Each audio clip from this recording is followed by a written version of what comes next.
भक्तों, हाल में पूरी दुनिया ने ब्लड मून का अद्भुत नजारा देखा, लेकिन अब एक और ग्रहण लगने वाला है। चंद्र ग्रहण के 12 दिन बाद ही सूर्य ग्रहण लगने वाला है। यह साल का आखिरी ग्रहण है और सितंबर का दूसरा ग्रहण है। अब सवाल यह है कि सूर्य ग्रहण किस दिन लग रहा? क्या यह सूर्य ग्रहण भारत में साफ साफ रूप से देखा जा सकेगा या नहीं? इसको लेकर कई लोग असमंजस में हैं। कई वीडियो में बताया जा रहा है कि दिखेगा और कई में नहीं। और अगर ये भारत में दिखेगा तो ये कितने बजे लगेगा और इसका सूतक का समय क्या होगा? साथ ही ये सूर्य ग्रहण कब समाप्त होगा? सारी सटीक जानकारी आज की इस वीडियो में आप सभी को बताने वाले हैं। साथ ही हम आपको यह भी बताएंगे कि सूर्य ग्रहण अगर भारत में दिखेगा तो ग्रहण और सूतक काल के दौरान आपको क्या करना है और क्या नहीं करना है। और अगर आप गर्भवती महिला हैं तो आपको ग्रहण के दौरान कौन कौन सी विशेष सावधानियां जरूर बरतनी, क्योंकि इस दौरान नकारात्मक शक्तियां अपने पूर्ण प्रभाव पर। तो इस दौरान गर्भवती महिलाओं को क्या करना है और क्या नहीं करना है, साथ ही उन्हें कौन से ऐसे उपाय जरूर करने होंगे ताकि उनका होने वाला जो शिशु है उस पर सूरज ग्रहण का दुष्प्रभाव एकदम सुरक्षित रहे। तो दोस्तों, इस वीडियो के माध्यम से आप सभी लोगों को साल 2025 के दूसरे और महासूर्य ग्रहण की संपूर्ण जानकारी मिलेगी, इसीलिए इस वीडियो को लास्ट तक जरूर देखिएगा। साथ ही इस वीडियो को देखने के बाद में आप ज्यादा से ज्यादा अपने पड़ोसी और रिश्तेदारों के साथ इस वीडियो को शेयर करना भी बिल्कुल मत भूलिएगा। तो दोस्तों, साल 2025 में कुल 4 ग्रहण हैं, जिनमें से 2 सूर्य ग्रहण और 2 चंद्र ग्रहण। और इस साल 2025 में जो पहला सूर्य ग्रहण था वो 21 मार्च को लग चुका है और अब साल 2025 का ये दूसरा और अंतिम सूर्य ग्रहण 21 सितंबर दिन रविवार को लगने जा रहा है। पर दोस्तों, यह कोई मामूली सूर्य ग्रहण नहीं होगा, बल्कि एक महासूर्य ग्रहण होगा जिसका न केवल पूरी दुनिया के ज्योतिष पंडित बल्कि एस्ट्रोलॉजर्स भी बेसब्री से इंतजार कर रहे हैं। आपको बता दें कि ज्योतिष शास्त्र में सूर्य ग्रहण को अशुभ घटना के रूप में देखा जाता है, क्योंकि सूर्य ग्रहण के दौरान सूर्य पीड़ित अवस्था में होते हैं और अशुभ फल देते हैं, क्योंकि इस समय सूर्य की जो शक्ति है वह बिल्कुल ही क्षीण होती है। इस दौरान कई ऐसे कार्य हैं जिनको करना बिल्कुल ही वर्जित होता है। खास तौर पर जो शुभ कार्य हैं उन्हें सूर्य ग्रहण के समय बिल्कुल भी नहीं करना चाहिए। आपको बता दें कि सूर्य ग्रहण एक खगोलीय घटना है। जब चंद्रमा पृथ्वी और सूर्य के बीच में आता है तब इसे ही सूर्य ग्रहण कहा जाता है। आपको बता दें कि साल 2025 में 21 सितंबर को लगने वाला यह सूर्य ग्रहण एक आंशिक सूर्य ग्रहण होगा। इसमें चंद्रमा सूर्य का अधिकांश भाग ढक लेगा और 21 सितंबर का लगने वाला यह सूर्य ग्रहण भाद्रपद मास के कृष्ण पक्ष की अमावस्या तिथि को लगेगा। शास्त्रों में, वेद पुराणों में लिखा हुआ है कि इस अमावस्या तिथि के दिन अगर आप भगवान भोलेनाथ की विधि विधान से पूजा पाठ करते हैं और ज्योतिष शास्त्र के अनुसार थोड़े से उपाय कर लेते हैं, जिसके बारे में अभी हम आपको आगे वीडियो में बताएंगे, तो जरूर ही आपको महादेव जी का आशीर्वाद मिल जाएगा। और दोस्तों, अगर महादेव जी की कृपा किसी भी व्यक्ति को मिल जाए तो फिर उस व्यक्ति के वारे न्यारे हो जाते हैं। उस व्यक्ति के जीवन का हर कष्ट अपने आप खत्म हो जाता है, वह व्यक्ति भाग्यवान बन जाता है। इसीलिए अगर आप महादेव जी के सच्चे भक्त हैं तो वीडियो को लाइक कर दीजिए और कमेंट बॉक्स में हर हर महादेव तुरंत लिख दीजिए। दोस्तों, ये कोई साधारण ग्रहण नहीं होगा, बल्कि एक ऐसा खगोलीय और ज्योतिषीय घटना होगी जिसका असर हर इंसान के जीवन पर पड़ेगा। भारतीय समय के अनुसार यह सूर्य ग्रहण 21 सितंबर 2025 की रात लगभग 11:02 से शुरू होगा। इसके बाद यह ग्रहण लगभग 113 पर अपने चरम यानी अधिकतम अवस्था में होगा और फिर धीरे धीरे घटते हुए यह ग्रहण मध्य रात्रि लगभग 3:24 पर समाप्त हो जाएगा। यानी कुल मिलाकर यह ग्रहण लगभग 4 घंटे 25 तक चलेगा। अब भले ही यह सूर्य ग्रहण भारत में प्रत्यक्ष रूप से दिखाई नहीं देगा, क्योंकि इसकी पूर्ण छाया रेखा मुख्य रूप से दक्षिणी गोलार्ध जैसे न्यूजीलैंड, पूर्वी ऑस्ट्रेलिया, प्रशांत महासागर और अंटार्कटिका के क्षेत्रों से होकर गुजरेगी। लेकिन ज्योतिष शास्त्र कहता है कि जब भी सूर्य और चंद्रमा पर छाया पड़ती है उसका सूक्ष्म प्रभाव पूरी पृथ्वी के हर जीव पर पड़ता है। इसलिए धार्मिक दृष्टि से इस ग्रहण के नियमों का पालन करना अनिवार्य माना गया है। शास्त्रों के अनुसार ग्रहण के समय सूतक काल भी मान्य होता है और इस दौरान शुभ कार्य, मांगलिक कार्य आदि करने की मनाही होती है। दोस्तों, अब आप समझ ही गए होंगे कि भले ही यह सूर्य ग्रहण भारत में सूक्ष्म रूप से नहीं दिखाई देगा, लेकिन इसका दुष्प्रभाव भारत के हर जीव पर जरूर पड़ेगा। मतलब आप लोगों को भी 21 सितंबर सूर्य ग्रहण के दिन सारी सावधानी बरतनी होगी, जो ग्रहण और सूतक काल के दौरान बरतनी चाहिए। तो चलिए जानते हैं इस दिन आपको किन किन बातों का विशेष ध्यान रखना चाहिए। तो अब आपकी जानकारी के लिए बता दें, जब चंद्र ग्रहण लगता है तो उसका सूतक काल 9 घंटे पहले शुरू हो जाता है, लेकिन जब सूर्य ग्रहण लगता है तो उसका सूतक काल या कहे इसका दुष्प्रभाव 12 घंटे पहले शुरू हो जाता है। तो इस बार 21 सितंबर की सुबह लगभग 11 बजे से इस सूर्य ग्रहण का दुष्प्रभाव शुरू हो जाएगा, जिस दौरान नकारात्मक शक्तियां अपने चरम सीमा पर होंगी। और इस दौरान अगर आप उन गलतियों को कर लेते हैं जिसके बारे में अभी हम वीडियो में आगे आपको बताने जा रहे हैं, तो पूरे जीवन आपको पछताना पड़ेगा। अगर आपके घर में गर्भवती महिला है तो आपको बहुत ही ज्यादा सावधान रहना होगा। और अगर आपके घर में छोटे बच्चे हैं तो इस सूर्य ग्रहण के सूतक काल के दौरान आपको कौन सी सावधानियां बरतनी है वह अभी चलिए हम आपको आगे वीडियो में बताते हैं। लेकिन आपसे निवेदन था, वीडियो लाइक करना मत भूलिएगा और कमेंट में भोलेनाथ का आशीर्वाद पाने के लिए जय शिव शंभू अवश्य लिखें। दोस्तों, सूतक काल के बाद गर्भवती महिलाओं को विशेष सावधानियां बरतने की आवश्यकता होती है, क्योंकि ग्रहण का सीधा प्रभाव गर्भ में पल रहे शिशु पर पड़ता है। इसीलिए सूर्य ग्रहण के सूतक काल के समय गर्भवती महिलाओं को सूर्य की रोशनी में नहीं जाना चाहिए और अपने गर्भ पर सूर्य की छाया तो बिल्कुल ही नहीं पड़ने देनी चाहिए। साथ ही सूर्य ग्रहण के सूतक काल के बाद गर्भवती महिलाओं को ज्यादा से ज्यादा भगवान का ध्यान मंत्र जाप आदि करते रहना चाहिए या किसी धार्मिक पुस्तक का पाठ करना चाहिए। गर्भवती महिलाओं को नुकीली और धारदार चीजों का प्रयोग इस समय सूतक काल और ग्रहण के दौरान बिल्कुल भी करना वर्जित माना जाता है। ग्रहण के सूतक काल के बाद गर्भवती महिलाओं को किसी भी बात की टेंशन नहीं लेनी चाहिए और इस दौरान गर्भवती महिला को झुककर भी कोई भी काम नहीं करना चाहिए। इस समय सुई धागे का इस्तेमाल न करें और न ही बुनाई करें।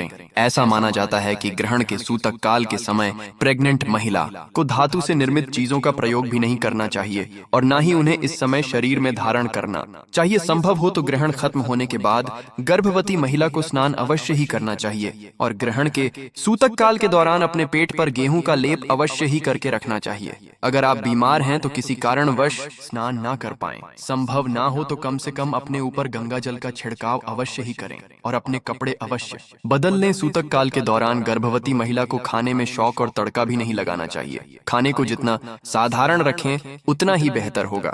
इसके अलावा बता दें, सूतक काल के समय पति पत्नी को शारीरिक संबंध भी नहीं बनाने चाहिए। ऐसा करने से आपके घर की सुख शांति खराब हो जाती। जान लीजिए कि जिन जातकों की जन्म कुंडली में कोई भी प्रकार का दोष मौजूद है, विशेष रूप से ग्रहण के उस सूतक काल के दौरान उन्हें अपने घर के भीतर ही रहने की सलाह दी जाती है। बाहरी दुनिया में कदम रखना इस अवधि में टालना चाहिए। खास तौर पर उन लोगों के लिए यह सच है जिनके ऊपर राहु और केतु ग्रहों की विशेष दृष्टि है, जिनका प्रभाव उनके जीवन में अधिक मात्रा में देखने को मिलता है। एक और महत्वपूर्ण बात यह है कि इस सूतक काल के समय में तेल की मालिश से परहेज करना चाहिए। शास्त्रों के ज्ञान के अनुसार इस प्रकार का कार्य करने से त्वचा से जुड़ी हुई विभिन्न बीमारियों और समस्याओं का सामना करना पड़ सकता है। दोस्तों, ग्रहण के सूतक काल में तुलसी के पवित्र पत्तों का एक अलग ही महत्व बताया गया है। इस विशेष समय में तुलसी के पत्ते तोड़ना अशुभ माना जाता है। इसे वर्जित कार्यों की श्रेणी में रखा गया है। इसलिए एक उपाय यह है कि खाने पीने की सभी चीजों में तुलसी के पत्तों को सूतक काल शुरू होने से पहले ही तोड़कर डाल देना चाहिए, ताकि बाद में उन्हें तोड़ने की आवश्यकता ही न पड़े। यह एक सावधानी भरा कदम है जो नकारात्मक प्रभावों से बचाता है। इसके अतिरिक्त सूर्य ग्रहण के सूतक काल के दौरान सभी लोगों को कुछ खास नियमों का पालन करने की आवश्यकता होती है, क्योंकि सूर्य ग्रहण का असर सीधे तौर पर हर किसी के जीवन पर पड़ता है। इस दौरान बालों में तेल लगाना, सोना, बालों को स्टाइल करना या ऐसे ही कोई भी सामान्य कार्य करने से मनाही होती है। यहाँ तक कि बाल कटवाना या नाखून काटना भी इस अवधि बाथरूम में भी वर्जित माना गया है। और हाँ, इस बात का विशेष ध्यान रखें कि सूतक काल में हर खाने पीने की चीज में तुलसी का पत्ता अवश्य डाल दें। ऐसा करने से उस अन्न और जल पर ग्रहण का दोष नहीं लगता और आप इस खगोलीय घटना की नकारात्मक ऊर्जा से पूरी तरह सुरक्षित रहते हैं। दोस्तों, इसके साथ ही सूर्य ग्रहण के सूतक काल के दौरान किसी भी प्रकार का शुभ कार्य करने से बचना चाहिए। इस समय मूर्तियों का स्पर्श करना भी मना है, क्योंकि इस दौरान प्रकृति अपनी सबसे संवेदनशील अवस्था में होती है। यही कारण है कि इस अवधि में पेड़ पौधों, फूलों या पत्तों को तोड़ना नहीं चाहिए। शास्त्रों के अनुसार ग्रहण के सूतक काल में मांस, मछली, मदिरा आदि तामसिक पदार्थों का सेवन भी नहीं करना चाहिए। ग्रहण की पूरी अवधि में इन चीजों से दूर रहना ही उचित है। सिगरेट, शराब जैसे नशीले पदार्थों का सेवन तो बिल्कुल भी नहीं करना चाहिए। सूर्य ग्रहण के सूतक काल के दौरान किसी भी प्रकार के मनोरंजन से भी दूर रहने की सलाह दी जाती है। कुछ लोग समय बिताने के लिए ताश जैसे खेल खेलते हैं, लेकिन इस अवधि में ऐसा करना उचित नहीं है। आपको यह भी बता दें कि ग्रहण के सूतक काल में किसी दूसरे व्यक्ति द्वारा दिया गया अन्न भी नहीं खाना चाहिए। ऐसा करने पर आप पर उसका कर्म भार पड़ सकता है और मान्यता है कि 12 वर्षों का जमा किया हुआ पुण्य नष्ट हो जाता है। एक और महत्वपूर्ण बात, इस दौरान बाहर का बना हुआ खाना भी नहीं खाना चाहिए। इस पूरे समय में सोना भी वर्जित है। हालांकि गर्भवती महिलाएं, बुजुर्ग और छोटे बच्चे इस नियम से बाहर हैं। दोस्तों, ग्रहण के सूतक काल में जितना संभव हो ईश्वर का स्मरण और ध्यान करना चाहिए। इस समय लड़ाई झगड़ा करने से बचें। झूठ बोलने, छल कपट करने या बुरे विचारों को मन में लाने से परहेज करें। ग्रहण काल के दौरान मन और बुद्धि पर पड़ने वाले बुरे प्रभाव से बचने का सबसे अच्छा तरीका है भगवान के नाम का जाप करना। चलिए अब हम आपको कुछ ऐसे उपाय बताते हैं जिन्हें अगर आप इस सूर्य ग्रहण के दिन करेंगे तो आपको निश्चित रूप से लाभ होगा। जैसा कि हमने आपको पहले ही बताया, यह ग्रहण कृष्ण पक्ष की अमावस्या तिथि को लगने जा रहा है। इसकी शुरुआत रविवार की रात्रि को होगी और इसका समापन सोमवार के ब्रह्म मुहूर्त में होगा। अगर कोई गर्भवती महिला चाहती है कि उसे एक विद्वान और गुणवान संतान की प्राप्ति हो तो उसे 22 सितंबर सोमवार की सुबह अच्छी तरह स्नान करने के बाद एक लोटा गंगा जल लेकर घर के पास किसी शिवलिंग पर अर्पित करना चाहिए। उसके बाद उसे श्री शिवाय नमस्तुभ्यम मंत्र का 108 बार जाप करना चाहिए। 108 की संख्या भगवान भोलेनाथ को अत्यंत प्रिय है और श्री शिवाय नमस्तुभ्यम भगवान शिव का बीज मंत्र माना जाता है। अगर कोई गर्भवती महिला सूर्य ग्रहण के बाद यह उपाय करती है तो भगवान भोलेनाथ की कृपा से उसे एक विद्वान संतान की प्राप्ति होगी जो उसके कुल का नाम रोशन करेगी। दूसरा उपाय उन लोगों के लिए है जो अपने जीवन में कर्ज के बोझ तले दबे हुए हैं और उससे मुक्ति पाना चाहते हैं। इसके लिए ग्रहण समाप्त होने के बाद सोमवार की सुबह अच्छी तरह स्नान करके एक लोटा जल लें। उसमें एक लाल रंग का फूल, कुछ चावल के दाने और रोली डालकर भगवान सूर्यदेव को अर्घ्य दें। उसके बाद कर्ज से मुक्ति पाने के लिए भगवान सूर्यदेव से प्रार्थना करें। अगर आप यह उपाय करेंगे तो यकीन मानिए आपकी कर्ज की समस्या खत्म हो जाएगी। खास बात यह है कि यह दिन शारदीय नवरात्रि का भी है और सोमवार के साथ साथ अष्टमी का दिन भी है। इस दिन शिव योग का निर्माण भी हो रहा है। भगवान सूर्यदेव और भगवान शिव की कृपा से आपको अपने कर्ज से पूरी तरह मुक्ति मिल जाएगी। दोस्तों, अगर आपके ऊपर शनि दोष या मंगल दोष है, अगर आपका दुर्भाग्य आपका पीछा नहीं छोड़ रहा है और आप इस बात को लेकर बहुत परेशान हैं, तो सूर्य ग्रहण के खत्म होने के अगले दिन आधे किलो तिल का दान किसी मंदिर के बाहर बैठे भिक्षुक को कर दें। शास्त्रों और वेद पुराणों में लिखा है कि शिव योग के दिन अगर तिल का दान किया जाए तो व्यक्ति के ऊपर लगा हुआ दोष जड़ से खत्म हो जाता है। इसलिए इस उपाय को करना न भूलें। अब हम आपको एक खास प्रयोग बताने जा रहे हैं। अगर आप इस प्रयोग को करते हैं तो आपके जीवन में धन का आगमन अविश्वसनीय रूप से बढ़ जाएगा। सूर्य ग्रहण और अमावस्या का दिन माता लक्ष्मी का दिन माना जाता है। इस दिन किया गया कोई भी उपाय कभी खाली नहीं जाता। ध्यान रखिएगा दोस्तों, यह उपाय है। अगर आप यह उपाय करेंगे तो माता लक्ष्मी की कृपा आप पर बनी रहेगी। आपको यह करना है कि सूर्य ग्रहण वाली रात, यानी जब आप यह उपाय करने जा रहे हो, उससे पहले ही तामसिक भोजन खाना छोड़ दें।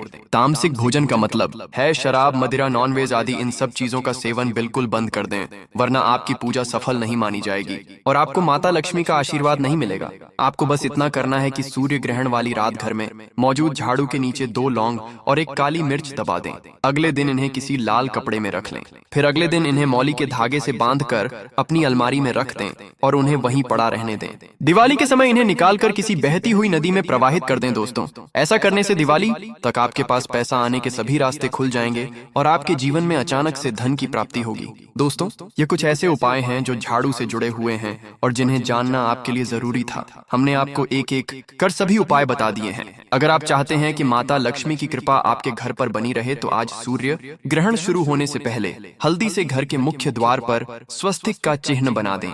वेदों और पुराणों में लिखा है कि सूर्य ग्रहण के दिन अगर घर के मुख्य द्वार पर हल्दी से स्वस्तिक बनाया जाए तो घर पर माता लक्ष्मी की कृपा सदैव बनी रहती है। आज के दिन यह उपाय करना सिर्फ आपके लिए ही नहीं बल्कि आपके पूरे परिवार के लिए बहुत ही शुभ और फलदायक साबित होगा। दोस्तों, अगर आप आज रात सूर्य ग्रहण शुरू होने से पहले अपने घर के मुख्य द्वार से लेकर घर के हर कोने में एक एक घी का दीपक जला देंगे तो इससे किसी भी प्रकार की नकारात्मक शक्ति आपके घर में प्रवेश नहीं कर पाएगी। पूरे साल आपके घर में सकारात्मक ऊर्जा का वास बना रहेगा। इस उपाय को करने से घर के हर सदस्य के ऊपर सकारात्मक ऊर्जा छा जाती है। तो बस आज रात सूर्य ग्रहण शुरू होने से पहले आप आपको घर के मुख्य द्वार से लेकर घर के हर कोने में एक एक घी का दीपक जलाना है।